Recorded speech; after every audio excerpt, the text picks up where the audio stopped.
Mamamahalan muna tayo sa init ng Maynila. Aakyat tayo sa lamig ng Baguio. So 3 bars, 165 kilometers. Alright, Cannon Road, here we go. Ganun siya katipid. So setup reveal tayo. Push nyo naman. Let's take it positively. Kulay.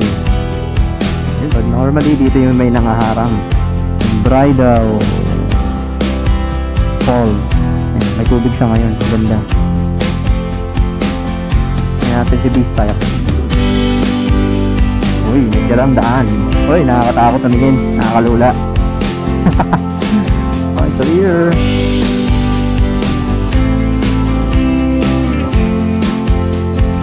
Soy Lion Head.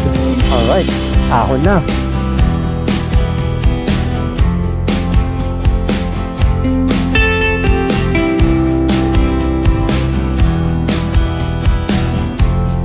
Lamig. Ayan guys, dito tayo sa Baguio proper.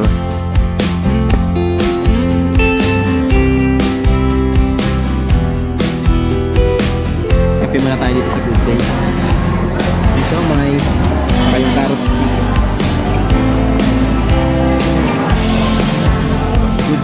Good Days fried rice. Patay, kala namin kakainin lahat yan.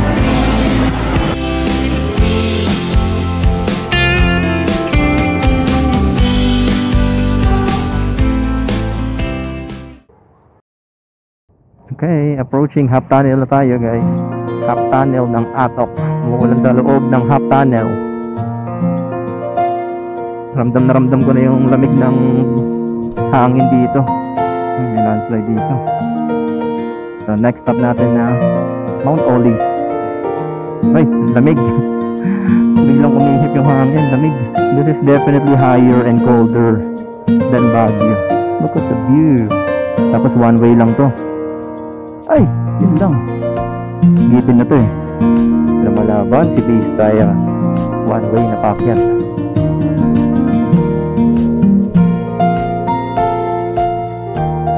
Oh, so beautiful. Here we go.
Alright, so ayan. Tapos natin kumain dito sa may Good Days. Dito sa may Otec Carino Road.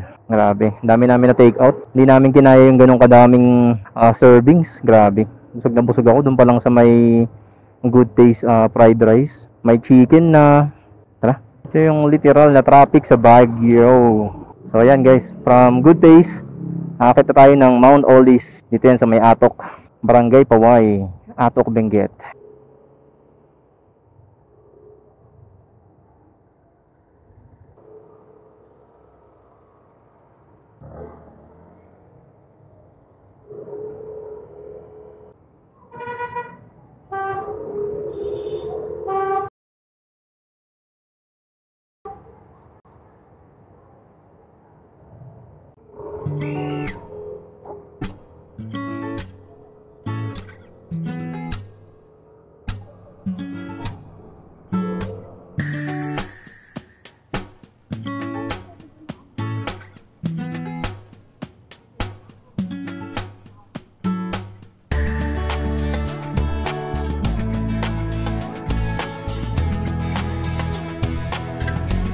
Matinding ahonan dito.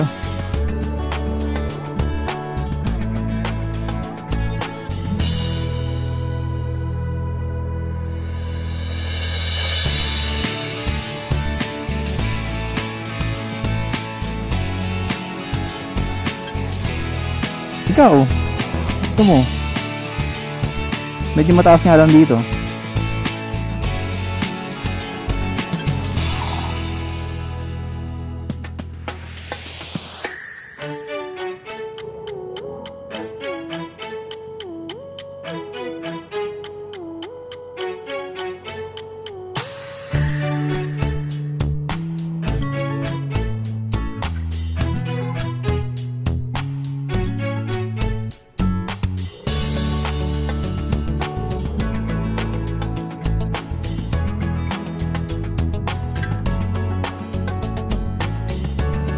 Mas maigi dumaan dito kaysa dun sa ano eh, sa may La Trinidad. Traffic na ngayon dun.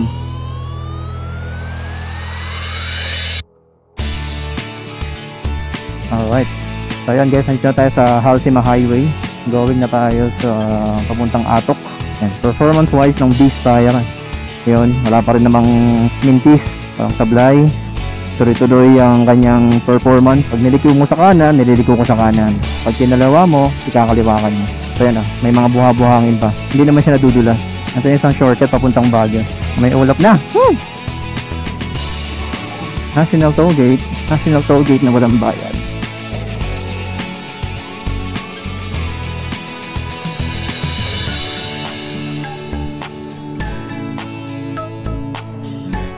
Ambassador View Deck.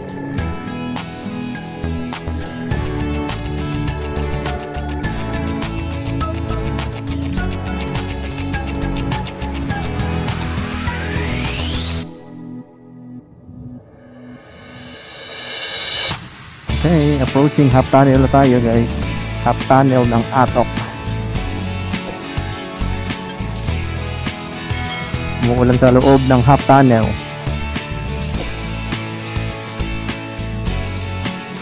Alright, so this means malapit na tayo sa Northern Blossom. Tapos ng Northern Blossom, Mount Olive. Okay, ramdam na ramdam ko na yung lamig ng hangin dito. Tapos pala nag-full ano na ako, gloves. Lamig oh. Ramdam ko yung lamig. Alright, Barangay Paway, Atok, Benguet. May landslide dito. Yan. So nakalagpas na tayo sa Northern Blossom. So next stop natin na is yung Mount Olive. No? Mount Olive. Yun. Nakakitin natin yun. Dun. Tapos di kalayuan mula dun. Bago pumasok sa Mount Olive is makikita naman yung former highest point. Siguro mga ilang metro lang. Ilang metrong kalayo lang mula dun sa papasok sa Mount Olive.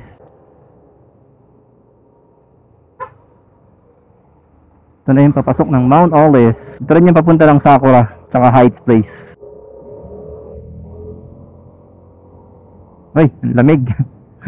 Biglang umihip yung hangin, lamig. This is definitely higher and colder than Baguio.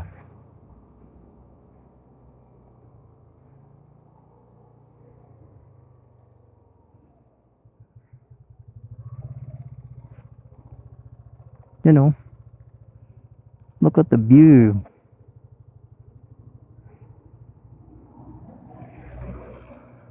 Diba? Mas mataas at mas malamig. Nagpapag na yung helmet ko. Buti meron tayong nilagay na anti-fog.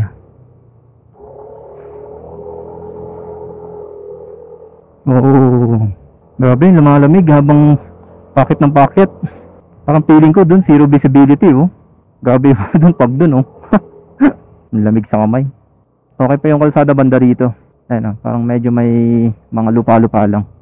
Siguro dahil nag-uulan, mga putik na tuyo. Tapos one way lang to. Siguro kung may kasalubong, dapat hinto muna yung isa. Alright. Ay, tik truck.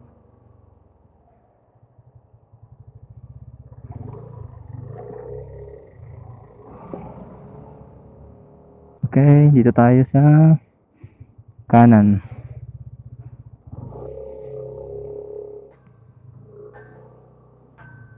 Ay, buti walang ulan, kaya hindi maputik. Ayun. Ay, yun lang. Yun lang. What's that? Hindi naman. Tuyo naman. Tuyo naman siya.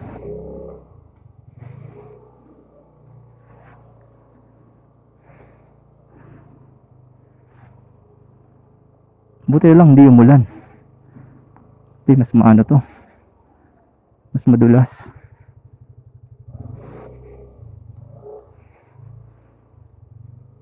Bagay. Given na to eh. Panood natin to eh.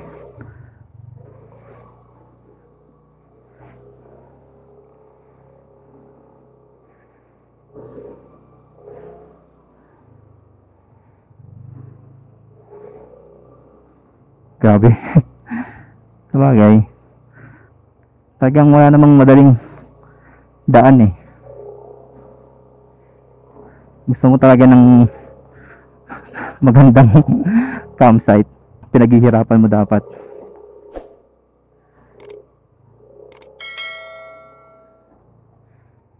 I've been through worse. Mahirap pa nga yun sa Lake Mapanwepe eh.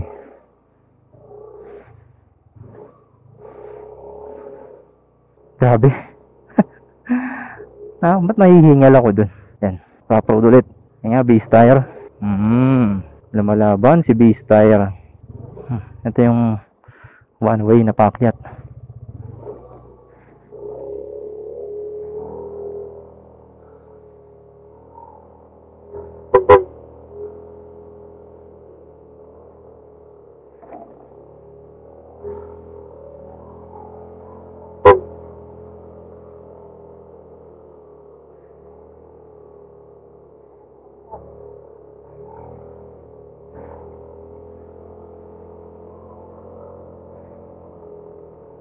Wow, so beautiful.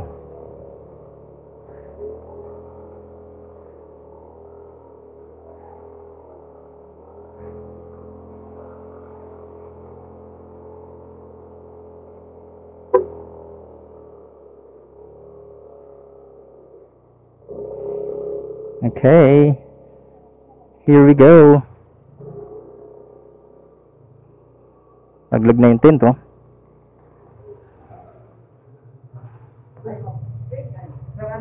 Yes, Boss Hector.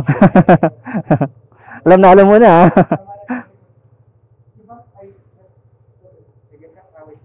Sige po. Gilid ka lang muna. Mag-register muna tayo.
So yan guys, nandito tayo ngayon sa Mount Olis at napag-set up na tayo ng tent natin. Yan. Ayan yung tent natin. So solong-solo namin ngayon yung spot dito. Kasi sa area to wala naka-tent ngayon. Kami lang dito. Ayun,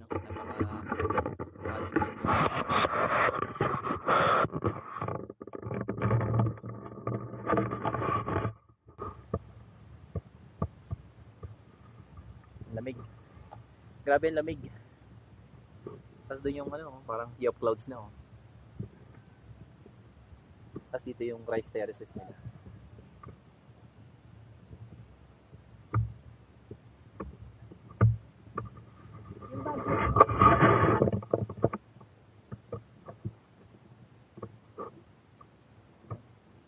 So malakas pa yung hangin kaya lamig. Kanina umambon-ambon. So ayan, balikan natin yung mga pinupuntahan din.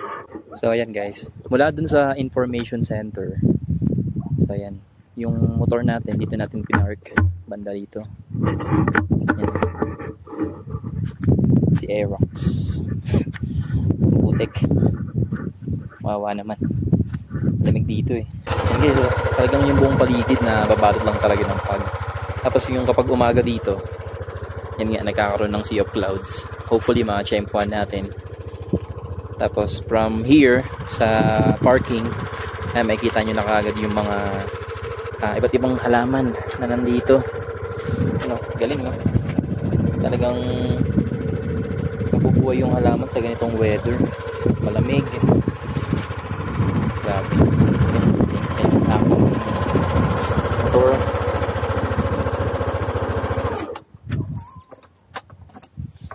Yan.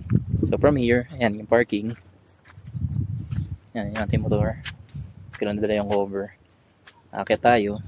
Mga 5 to 10 minutes hike dun sa spot namin. Kasi may mga spot dito. Yung main, yung area 2, tapos yung ibabaw ng area 2. Punta natin. Ayan. From here, kitang-kita mo na yung view kagad. No? Kaya lang, ewan ko nakikita ngayon yan kasi nagpa-fog. Ayan yung mga rice terraces, yung mga residents dito. Mga resident na nagtatanim mga gulay. Napakalamig pa. Grabe na. Hindi pa ako napag-jacket eh. Kasi yung isang gloves ko. Kasi nga nagpa-vlog ako. Ay yung isa wala. Grabe, lamig. Ito yung taniman ng strawberry nila. So ayun no, meron ng strawberry no. Pula-pula.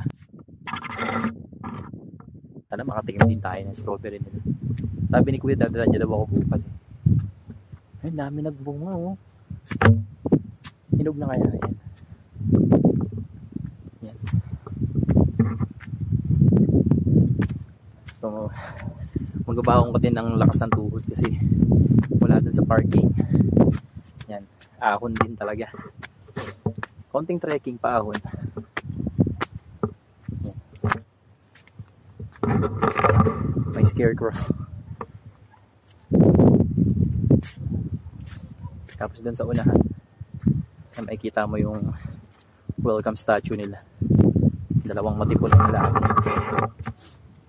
Pero bago doon, enjoy mo muna dito, syempre yun. Stig. Lupit. Solong-solo pa namin ngayon yung lugar kasi wala pang ibang tao. Dito, ito yung main area. Main area. Medyo maluwag siya. Ang dalawa yung naka-camp dito.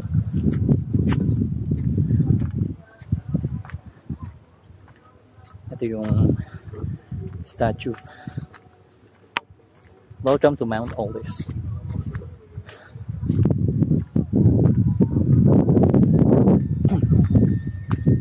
Talaga.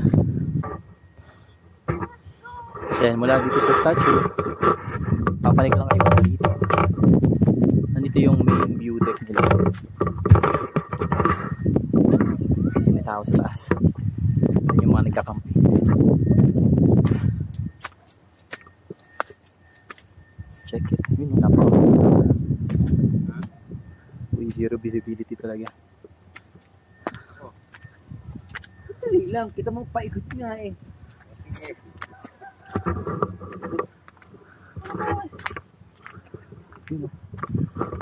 Walang makita.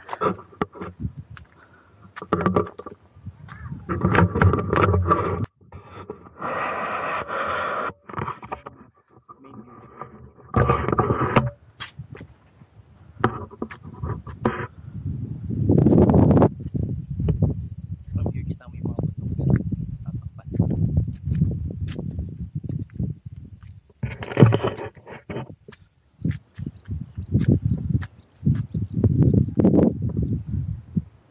Tapos sana yung clear.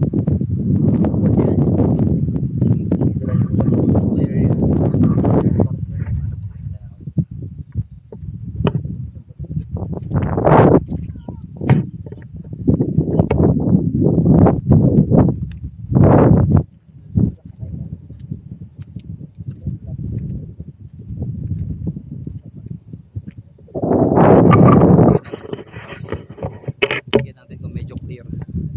Kasi ngayon mafog eh. So, bago tayo dito sa campsite natin. Ito sa area 2.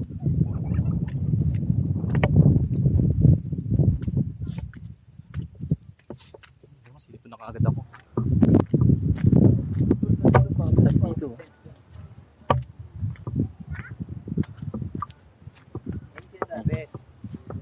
Daming bulaklak. Pati bang bulaklak yan. Sa gilid ito. Mga taniman. May mga sea of clouds dun. Stig. Ganda.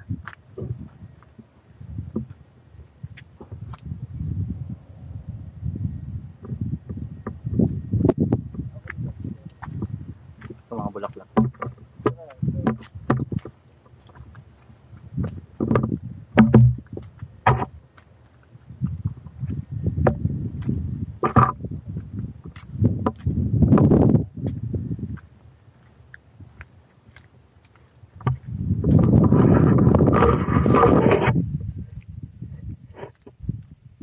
Ito yung area to.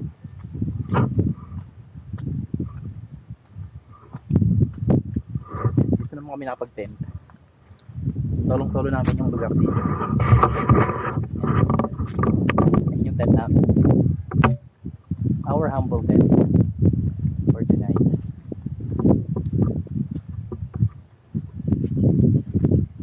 Tignan, ipapakita na yung tanong. Start ko na magpag. Pero wait natin.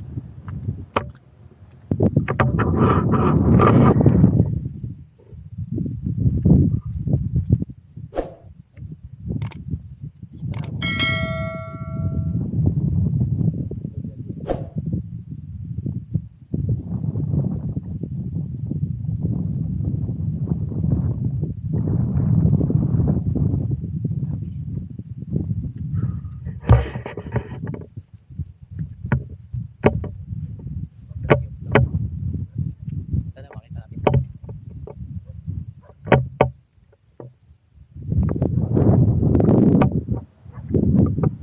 Yan. Dito kami matulog for tonight.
7:35 na ng gabi. Ang temperature dito ay 15.9 degree.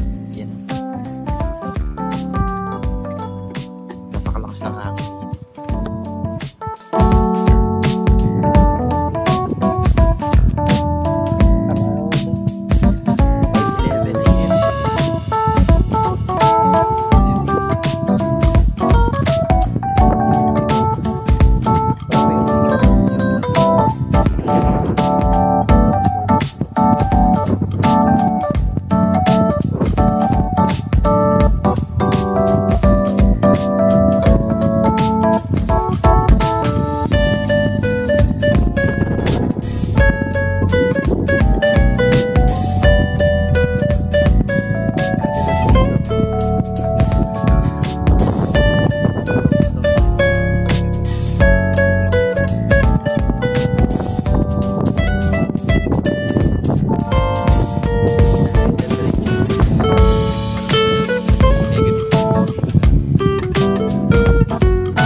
Buti nga gumana yung butane.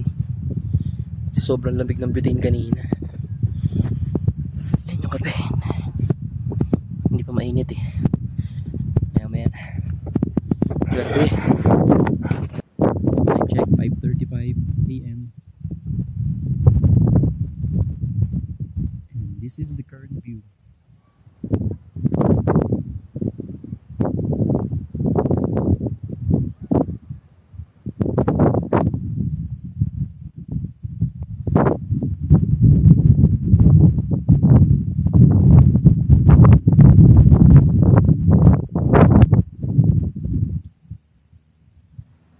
Ganda ng bundok.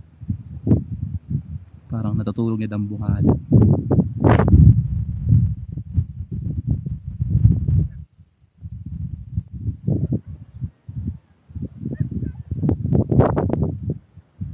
Pawis na tayo dito. Degrees. 13 degrees. Bumababa pa yan. Pinamig.